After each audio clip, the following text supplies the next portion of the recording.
কারণ ১৬ বছর ধরে ভারত একতরফাভাবে একটা ফ্যাসিবাদী শাসন ব্যবস্থাকে জিইয়ে রাখার জন্য যা যা করা দরকার তাই করেছে বিজেপি সরকার।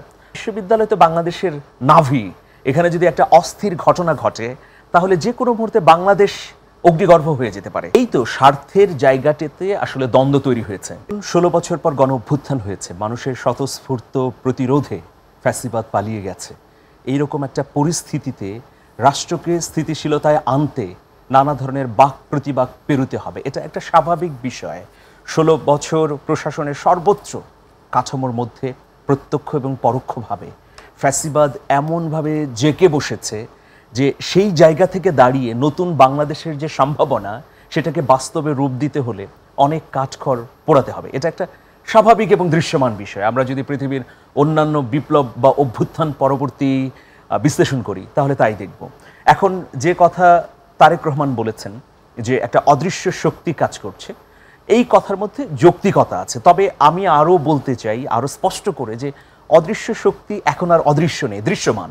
আমাদের সামনে এই নির্বাচনকে বানচাল করতে কারা চায়, কারা চায়? দেখুন, কদিন আগে দেবপ্রিয় ভট্টাচার্য তিনি বলেছেন সরকারের ভেতরে আরেকটা সরকার আছে, এবং ৫ই আগস্ট গণ অভ্যুত্থানের ১ বছর পূর্তি উপলক্ষে উপদেষ্টা ডক্টর আসিফ নজরুল তিনি প্রথম আলোতে একটা সাক্ষাৎকার দিয়ে বলেছেন যে সরকারের ভেতর সরকার থাকে, এটা তো একটা স্বতঃসিদ্ধ বিষয়, অনেকেই জানেন, উনি স্বীকার করেছেন। হ্যাঁ, এখন এই ডিপ স্টেটের মধ্যে আমরা যতটা জানি সরকারের ভেতরে আরেকটা যে কিচেন ক্যাবিনেট বলে ছোট সরকার, সেই সরকারের ভেতরে আমার জানা মতে দুটো পক্ষ আছে।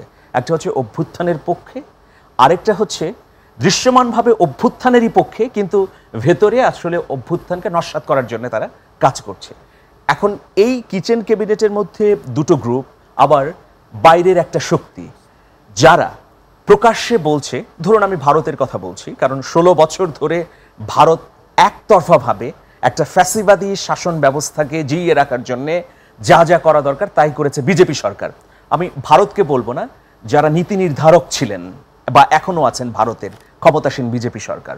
তো এই বিজেপি সরকার দৃশ্যমানভাবে কি বলছেন আমরা ৫ই আগস্ট গণ অভ্যুত্থানের পরে দেখলাম, কয়েক দফা বলেছেন। পররাষ্ট্র দপ্তর থেকে পররাষ্ট্র মন্ত্রী বলেছেন, এরপর তাদের মুখপাত্র বলেছেন যে বাংলাদেশের দ্রুততম সময়ের মধ্যে যদি একটা গ্রহণযোগ্য সুষ্ঠু নির্বাচন হয় তারপরে তার সম্পর্ক বাংলাদেশের সঙ্গে স্বাভাবিক করবে, এবং সেটা অন্তর্ভুক্তিমূলক।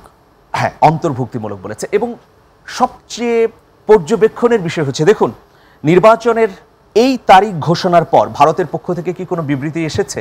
আসেনি। কেন? তাহলে কি তারা প্রকাশ্যে চাচ্ছে নির্বাচন কিন্তু ভেতরে অন্য চিন্তা? আপনারা দেখেছেন কিছুদিন আগে জোসেফ সহ বেশ কজন সন্ত্রাসী গ্রেফতার হয়েছে, তাদের রিমান্ডে নেওয়ার পরে ভাষ্যটা শুনেছেন যে বাংলাদেশকে অস্থিতিশীল করবার জন্য নানা ধরনের ষড়যন্ত্রের ফাঁদ পাতা আছে এবং সেই লক্ষ্যে তারা অব্যাহতভাবে কাজ করছে। ধরুন গত কদিনের মধ্যে ঢাকা বিশ্ববিদ্যালয়কে ঘিরে নানা ধরনের উত্তেজনা আমরা দেখতে পাচ্ছি। সারা বাংলাদেশের মানুষের চোখই কিন্তু এখন বিশ্ববিদ্যালয়ের চত্বরে যে কি হচ্ছে কি হবে। ছাত্র সংগঠনগুলোর মধ্যে একটা দ্বন্দ্ব সংঘাত বাঁধিয়ে দেবার আমরা কৃত্রিম প্রচেষ্টা দেখছি। তো ঢাকা বিশ্ববিদ্যালয় তো বাংলাদেশের নাভি, এখানে যদি একটা অস্থির ঘটনা ঘটে তাহলে যে কোনো মুহূর্তে বাংলাদেশ অগ্নিগর্ভ হয়ে যেতে পারে। সামনে ডাকসু নির্বাচনও আছে। নির্বাচনটাকে বানচাল করে দেওয়ার জন্যে এখানে যদি লাশের রাজনীতি কেউ করে, অস্থিতিশীল করে, এখানে যদি সংঘাত সংঘর্ষ হয় তাহলে সেটা কেবলমাত্র ওই ক্যাম্পাসের স্বল্প দৈর্ঘ্য বর্গফুটের মধ্যে থাকবে না, গোটা বাংলাদেশে ছড়িয়ে যেতে পারে। যেটা জুলাই আগস্ট গণ অভ্যুত্থানে আমরা দেখেছি, ৯০-এও দেখেছি, ৬৯-এর গণ অভ্যুত্থান তো সেখান থেকেই হয়েছে। তারেক রহমান যেটা বলছেন, আপনি যেগুলো বলছেন এগুলো তো সেখানে আছেও তো বিভিন্ন রাজনৈতিক দলের অঙ্গ সংগঠন, যে ছাত্র সংগঠনগুলো, কিন্তু রাজনৈতিক দলগুলো, যে মূল রাজনৈতিক দলগুলো কি সেটা বুঝছে যে ওখান থেকে একটা শঙ্কা, ওখান থেকে কোনো ধরনের ষড়যন্ত্রের বীজ বপন করা হচ্ছে, এগুলো কি বুঝছে? এটা উপলব্ধি করার ক্ষেত্রে ঘাটতি আছে, কিন্তু আমি মনে করি যে একেবারে মুখ দেখা দেখি বন্ধ বা একেবারে পরিস্থিতি এমন হয়ে গেছে যে এক টেবিলে বসবে না, এইরকম হয়নি। পরিস্থিতিটা এইরকম হয়নি। আমরা হয়তো থার্ড লেয়ারে দেখছি যে আবেগে একজন আরেকজনের প্রতিপক্ষ হিসেবে দাঁড় করাচ্ছে, কিন্তু মোটা দাগে যদি বলি, মোটা দাগে এখনো ঐক্যের জায়গাটা আছে, এটাকে আরো শক্তপোক্ত করতে হবে এবং উপলব্ধির মধ্যে নিতে হবে, নইলে গণ অভ্যুত্থান যে কোনো মুহূর্তে ক্ষতিগ্রস্ত হতে পারে। জি, আমরা অনেকবার আমরা এই ঐক্যের কথা শুনেছি। আপনি একটু আগে বললেন ঐক্যের কথা, আপনি কি এক বছর এই ঐক্য কি দেখতে পেয়েছেন? ঐক্য আসলে দুটো কারণে নস্যাৎ হয়েছে, বা দুটো কারণে ঐক্যের ক্ষতি হয়েছে। প্রথম হচ্ছে যে এই গণ অভ্যুত্থানের পর গণ অভ্যুত্থানের ভূমিকা নিয়ে আমরা বিতর্ক করতে দেখেছি, কার কত ক্রেডিট, মানে ক্রেডিট বাজি, যে কেউ লাল ফিতা বেঁধেছে, কেউ পায়ে হেঁটেছিল, কেউ কফিন নিয়ে এসেছে, বা কেউ শাহবাগে দাঁড়িয়ে এটা করেছে ওটা করেছে। একটা গণ অভ্যুত্থান মানে একটা মহাসাগর, এখানে অসংখ্য ঘটনা, অসংখ্য বাক প্রতিবাক। একটা মানুষ, একটা রিক্সাওয়ালা দাঁড়িয়ে স্যালুট দিয়েছে, এটাও তো একটা গণ অভ্যুত্থানের ঘটনা। একটা মেয়ে 5ই আগস্ট 2024 গণ অভ্যুত্থানের পর সে দৌড়াচ্ছে আর বলছে পালাইছে রে পালাইছে, মোদির বউ পালাইছে। তো দেখেন, এই যে মুগ্ধ, পানি লাগবে হয় পানি, আবু সাইদ বুক চিতিয়ে দাঁড়ালো, ওয়াসিম চট্টগ্রামে জীবন বিলিয়ে দিল, এভাবে হাজার হাজার ঘটনা আছে। কিন্তু আমার মনে হয় বিজয়ী শক্তির অবশ্যই উচিত সহনশীল থাকা এবং ক্রেডিট বাজিটা না করা। আমরা দেখলাম কি যে যারা এই গণ অভ্যুত্থানের সংগঠক শক্তি, তারা কিন্তু বাস্তবতা কি ভিন্ন বলছে না? এক বছরে আপনি কি পেলেন তাহলে? যে কথাগুলো বলছেন, ঐক্যের কথা বলছেন, সংগঠিত হওয়ার কথা বলছেন, মুখ দেখাদেখি, ইতিমধ্যে কিন্তু আমরা মুখ দেখাদেখি বন্ধ হওয়ার উপক্রম আমরা দেখেছি। আমরা দেখেছি যে ডাকসুর নির্বাচনকে সামনে রেখে কি হচ্ছে ঢাকা ইউনিভার্সিটিতে।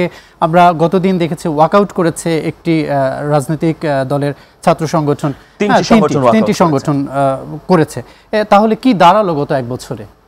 এই তো স্বার্থের জায়গাটিতে আসলে দ্বন্দ্ব তৈরি হয়েছে, এটা হলো প্রথম বিষয়।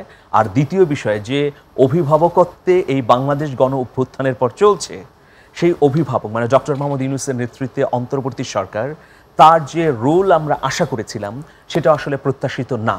যেমন এই গণ অভ্যুত্থানের পর সাধারণ মানুষ মনে করেছিল তারও এই সরকারে মালিকানা এবং শরিকানা নিশ্চিত হবে, সেটা হয়নি। ফলে এই যে বিচ্যুতিগুলো আপনি বলছেন বা আমরা দেখছি, এটা হয়েছে। এরপরেও আমি আশার দিক বলবো।